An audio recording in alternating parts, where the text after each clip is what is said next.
There is a world out there where everything that is has always been. Argosia. This world is inhabited by all kinds of folks. Humans, of course, the most numerous and quarrelsome. Dwarves, children of the mountains, born from their deep mineral veins. Elves, gentle sylvan creatures, friends of the stars. Gnomes, cheerful inhabitants of rolling hills and pleasant groves.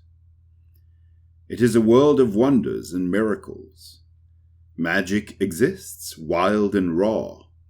However, clerics and magic users with amazing powers have learned to tame it.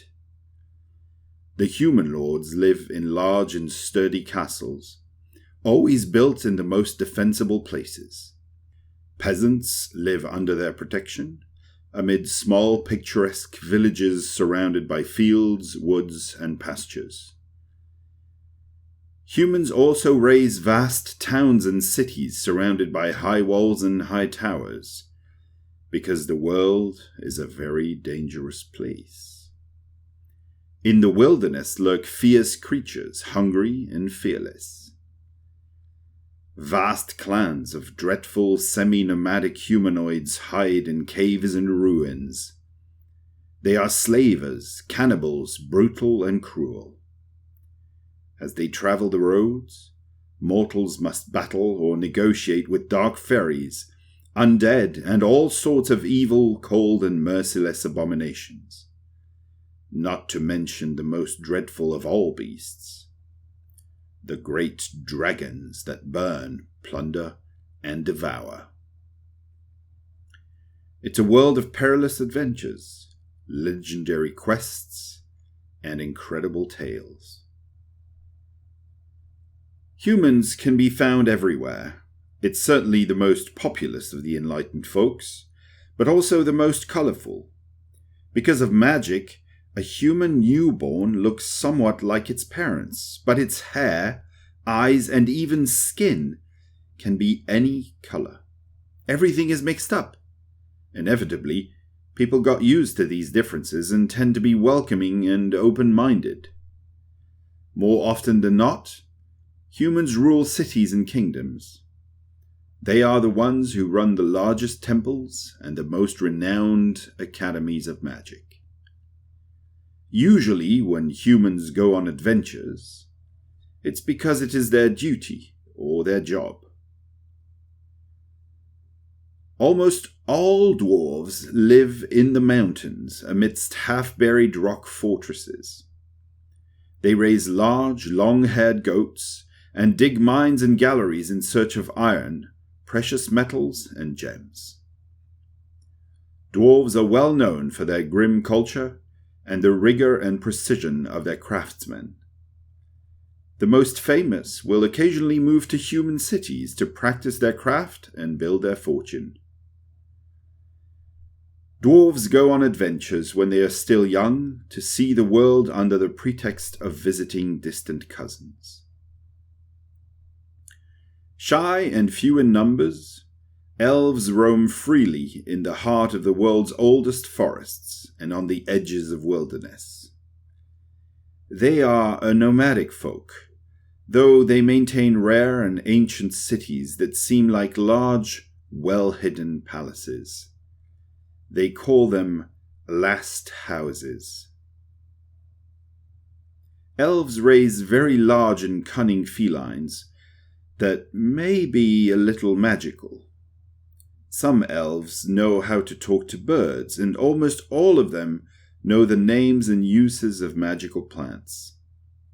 Elven music and poetry are very popular, and elves are welcome everywhere. Because they live for a very long time and travel during most of their existence, one could argue that elves are always on an adventure. Sometimes they have strange dreams that trigger quests and sagas.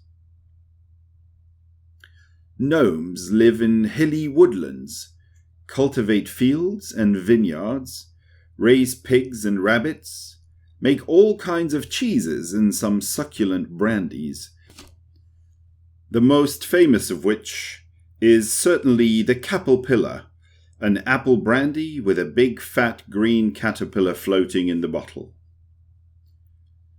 Gnomes are discreet and quiet. They will hide rather than fight monsters and humanoids. However, they can be mischievous and will often lay traps around their farms.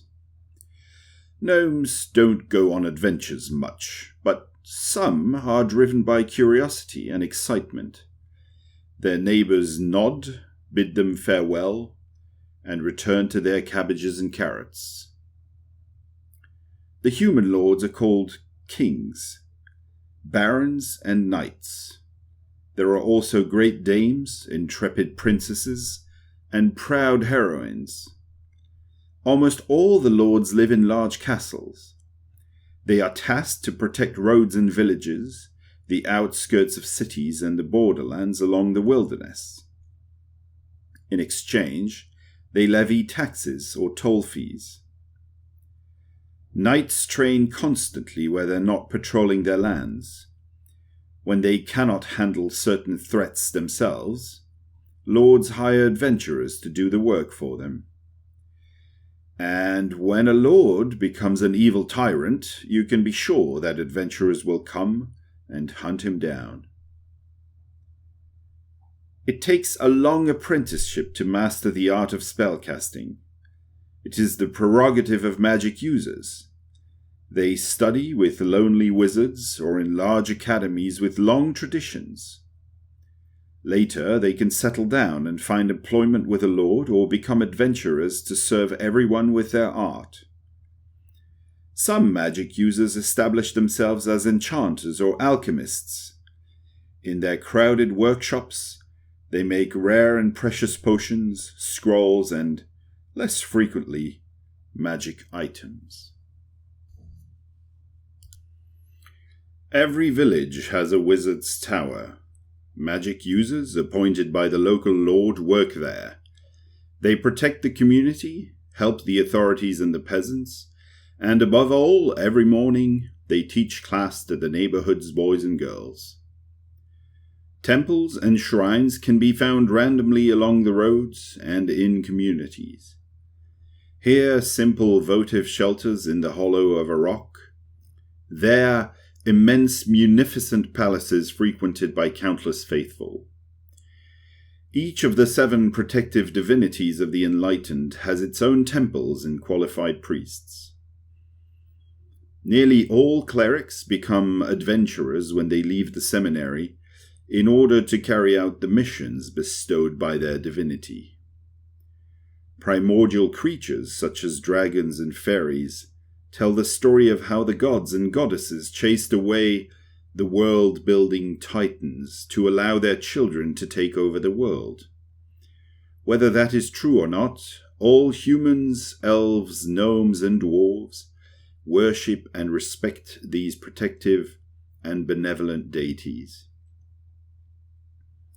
The god of travel protects and advises adventurers, pilgrims, and patrolling soldiers. The goddess of battles, guardian of the shield of the gods, is the patron saint of knights and warriors. The god of knowledge is also guardian of the law and justice of the peace.